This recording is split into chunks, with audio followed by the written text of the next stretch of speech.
Hello my dear friends, इसके पहले वाले वीडियो में हम लोग जो है क्वेश्चन नंबर ग तक पढ़ लिए थे। इस वाले क्वेश्चन में हम लोग क्वेश्चन नंबर घ देखेंगे और एक और खंड इसमें हम लोग जो है कवर करेंगे। तो चलिए शुरू करते हैं हम लोग। यहाँ पे क्वेश्चन नंबर जो घ है ये कह रहा है कि 600 नैनोमीटर तरंगदैर्घ्य वाले एक वर्णीय प्रकाश निर्वात से 1.5 अपवर्तनांक वाले माध्यम में प्रवेश करता है। क्या कर रहा है? कह रहा है कि एक वर्णीय प्रकाश है जिसका तरंगदैर्घ्य कितना है? 600 नैनोमीटर है। वह एक माध्यम में प्रवेश करता है जिसका जो है अपवर्तनांक 1.5 दिया है। तो आपको क्या करना है? माध्यम में इसका तरंगदैर्घ्य बताना है। माध्यम में तरंगदैर्घ्य बताना है। निर्वात में देखिए, समझिए यहाँ पे कि ये ऐसा खींच दिया हमने, जो निर्वात है ऊपर वाला मान लेते हैं कि ऊपर का निर्वात है। ठीक है भाई, ऊपर का निर्वात हो गया और नीचे का माध्यम हो गया। ठीक है, ये मान लेते हैं माध्यम है। तो ऊपर का जो हिस्सा है वहाँ पे जो प्रकाश है उसका तरंगदैर्घ्य जो है दे दिया है 600 नैनोमीटर। कितना दे दिया है?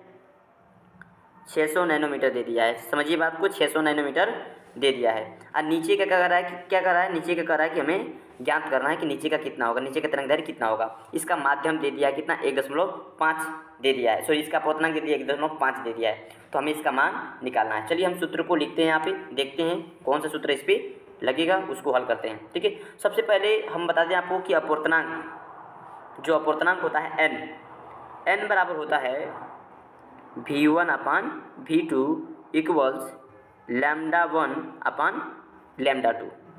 ये जो है सूत्र होता है। ठीक है, हमें क्या करना है, इसका चाहे तो हम ये इस्तेमाल कर सकते हैं n बराबर λ/λ2 का, n बराबर λ/λ2 के उपयोग से हम आसानी से इसको हल कर सकते हैं। तो चलिए इसी का हम लोग उपयोग करते हुए हल करते हैं प्रश्न को। ठीक है, इसको इधर लगा देते हैं, यहाँ से शुरू करते हैं। तो देखिए n का मान यहाँ पर रखते हैं 1.5 बराबर का चिन्ह देते हैं और ऊपर रखते हैं λ1 कितना है? 600 नैनोमीटर। नीचे रखते हैं λ2 जिसका मान हमें निकालना है। ठीक है, हम क्या करते हैं, इसको यहाँ भेजते हैं, इसको यहाँ भेजते हैं। ठीक है, तो यहाँ पे λ2 बराबर लिख सकते हैं 600 नैनोमीटर बट्टे का चिन्ह 1.5। इसको काटेंगे तो ये 15 चौको 60, लगभग ये मतलब कि 400 नैनोमीटर। कितना आ जाएगा भाई? आंसर हमारा हो जाएगा 400 नैनोमीटर। ठीक है, ये हमारा ऑप्शन सही हो जाएगा। इसमें ऑप्शन देखते हैं कौन सा नंबर हमारा इसमें से सही है। ठीक है भाई, तो देखिए ऑप्शन नंबर हमारा इसमें से पहला ऑप्शन जो है हमारा इस प्रकार से सही हो जाता है। ठीक है, दूसरा क्वेश्चन देखते हैं। दूसरा क्वेश्चन क्या कर रहा है? अगला नंबर घ नंबर कह रहा है कि आधुनिक मत अनुसार प्रकाश की प्रकृति है। आधुनिक मत अनुसार प्रकाश की प्रकृति कैसी है? पहला है केवल तरंग प्रकृति का होता है, केवल कण की प्रकृति होता है। तीसरा नंबर है कण और तरंग प्रकृति दोनों होता है और इनमें से कोई नहीं। तो मैं आपको सबसे पहले बता दूं कि जो प्रकाश होता है, प्रकाश की दैत्य प्रकृति होती है। दैत्य प्रकृति मतलब कि दो प्रकृति उसकी होती है। दो प्रकृति कौन कौन सी होती है? तो उसके पास कण की प्रकृति होती है और तरंग प्रकृति, दोनों ही प्रकृति उसके पास पाई जाती है। इसलिए हम बोलेंगे कि इसके पास कण और तरंग दोनों की प्रकृति होती है। तो ऑप्शन नंबर हमारा यहाँ पे तीसरा सही हो जाता है। अगला क्वेश्चन है अर्धचालक में विद्युत चालन होता है। अर्धचालक में विद्युत चालन होता है किसके द्वारा? तो ध्यान रखिए, कोटर और इलेक्ट्रॉन के द्वारा होता है। किसके द्वारा होता है? कोटर और इलेक्ट्रॉन के द्वारा होता है। अगला क्वेश्चन देखते हैं हम लोग यहाँ पे। ठीक है, अगला जो क्वेश्चन है ये दिया है कि गतिशील आवेश से कौन कौन से क्षेत्र उत्पन्न होते हैं। तो गतिशील आवेश से याद रखिएगा वैद्युत क्षेत्र भी उत्पन्न होता है, जिसको ई से दिखा सकते हैं, और चुंबकीय क्षेत्र भी उत्पन्न होता है। तो गतिशील आवेश के द्वारा वैद्युत और चुंबकीय क्षेत्र दोनों ही उत्पन्न होते हैं। ध्यान रखिएगा, वैद्युत क्षेत्र और चुंबकीय क्षेत्र दोनों ही उत्पन्न होते हैं। अगला क्वेश्चन पे चलते हैं हम लोग। ठीक है, अगला जो क्वेश्चन है वो है हमारा यहाँ पे करे कि देखेंगे और थोड़ा सा जूम करते हैं, इसको हम बड़ा करते हैं और क्वेश्चन को यहाँ से देखिए। अब प्रश्न को देखिए अच्छे से। यहाँ पे जो प्रश्न दिया है कि ख नंबर μ0 और ε0 का होल पावर दिया है -1/2 का 2 क्या प्रदर्शित करता है। ठीक है, ये क्या प्रदर्शित करता है और इसका मात्रक क्या होगा, ये हमें क्या करना है? बताना है। कोई दिक्कत नहीं है। ध्यान रखिए कि जो μ0 होता है और जो ε0 होता है, μ0 को हम लोग क्या बोलते हैं? μ0 को और ε0 को, μ0 को बोलते हैं निर्वात की चुंबकशीलता और ε0 को बोलते हैं निर्वात की वैद्युतशीलता। ठीक है, तो ये निर्वात की चुंबकशीलता और वैद्युतशीलता के बीच संबंध होता है, जो कितने के बराबर होता है उसको हम आपको दिखा रहे हैं यहाँ पे। देखिए, ध्यान रखेंगे कि निर्वात की वैद्युतशीलता, निर्वात की चुंबकशीलता हो गया और निर्वात की वैद्युतशीलता हो गया ε0। इन दोनों को जो 1/2 लिखा है माइनस में, उसको हम रूट के रूप में बदल सकते हैं। बट्टे के नीचे 1/, हम उसको बट्टे के 1/, रूट में 2 लिखा जा सकता है, जिसको हम c से प्रदर्शित कर सकते हैं, क्योंकि ये c, क्योंकि इसका मान ही होता है, इतना सूत्र होता है c बराबर 1/रूट में म्यू नॉट और एप्सिलॉन नॉट सूत्र होता है। ठीक है, तो ये प्रकाश की चाल होता है, तो इसका मात्रक जो है हो जाता है हमारा मीटर प्रति सेकेंड। ठीक है, मीटर प्रति इसका सेकंड हो जाएगा मात्रक, c का मात्रक।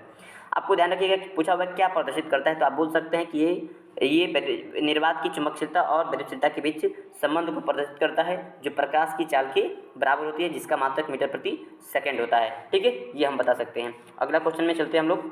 ठीक है, अगले क्वेश्चन में चलते हैं, क्या कहता है अगला क्वेश्चन, उसको देखते हैं। ठीक है भाई, अगला जो क्वेश्चन है वो दिया है यहाँ पे, थोड़ा सा इसको हम पहले इरेज करते हैं भाई। ये हो गया आपका इरेज। ठीक है, करके उस माध्यम का अपवर्तनांक ज्ञात कीजिए जिसके लिए ध्रुवण कोण 60 डिग्री है। ध्रुवण कोण दिया है तो भाई कोई दिक्कत नहीं है। अपवर्तनांक और ध्रुवण कोण के बीच, जिसको हम IP से दिखाते हैं, तो ये होता है n बराबर होता है हम लोग का सूत्र n बराबर 10IP। कितना होता है?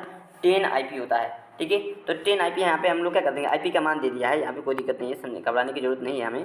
ठीक है, यहाँ पे इसका मान दे रखा है। ठीक है, तो थोड़ा सा इसको हम जूम करते हैं पहले इसको जूम करते हैं और यहाँ पे इसको लिखते हैं।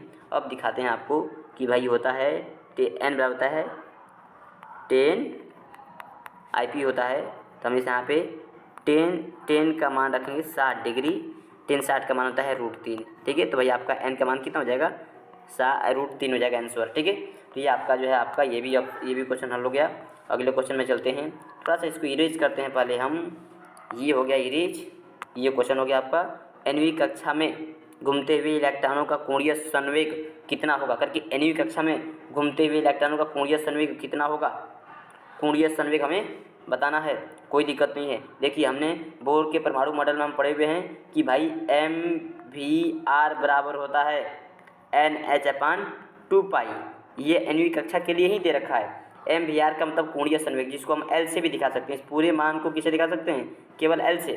और हम L बराबर दिखा सकते हैं, यहाँ पे L बराबर क्या कर सकते हैं, हम L बराबर यह भी कर सकते हैं कि L बराबर होता है NH/2π, ये भी कहा जा सकता है। ठीक है, यह भी याद रखें। तो ये आपका जो संबंध है H होगा यहाँ पे H/2π। ठीक है, तो NH/2π, तो ये N क्या है, ये 9वीं कक्षा के लिए है और कोणीय संवेग का मान है। तो देखिए, जो सवाल जो पूछा उसका आंसर आपका हो जाएगा L बराबर NH/2π। N क्या है, तो कोणीय, ये 9वीं कक्षा है। ठीक है, ये इसका सूत्र हो जाता है। ठीक है, ये आपका संबंध हो जाएगा। अगला क्वेश्चन देख लेते हैं, यहीं पे इसके नीचे ही क्वेश्चन अगला नंबर। ठीक है, ये देखिए 6 नंबर क्वेश्चन यहाँ पे दिया हुआ है। कह रहा है कि डेविसन और जर्मर का प्रयोग क्या प्रमाणित करता है। डेविसन और डेविसन तथा जर्मर प्रयोग क्या प्रमाणित करता है। तो ध्यान रखिए कि जो डेविसन होता है और जो जर्मर का जो प्रयोग है वह 2 चीज़ों को प्रमाणित करते हैं। ठीक है, क्या क्या उसको समझिए। यहाँ पे समझते हैं, थोड़ा सा और इसको ऊपर करते हैं। यहाँ पे समझिए कि जो डेविसन होता है, डेविसन, देखिए डेविसन और तथा जो है जर्मर प्रयोग, ये इलेक्ट्रॉन की तरंग प्रकृति को प्रदर्शित करते हैं। ठीक है, तरंग प्रकृति। और जो डी ब्रोगली सिद्धांत होता है, ठीक है ना भाई, डी ब्रोगली, ठीक है, डी ब्रोगली का सिद्धांत इन दोनों की पुष्टि करता है। ठीक है ना, इन दोनों की पुष्टि करता है, मतलब कि डेविसन और जर्मर सिद्धांत जो है, जर्मर का जो सिद्धांत होता है वह इलेक्ट्रॉन की तरंग प्रकृति और डी ब्रोगली के सिद्धांत की पुष्टि करता है।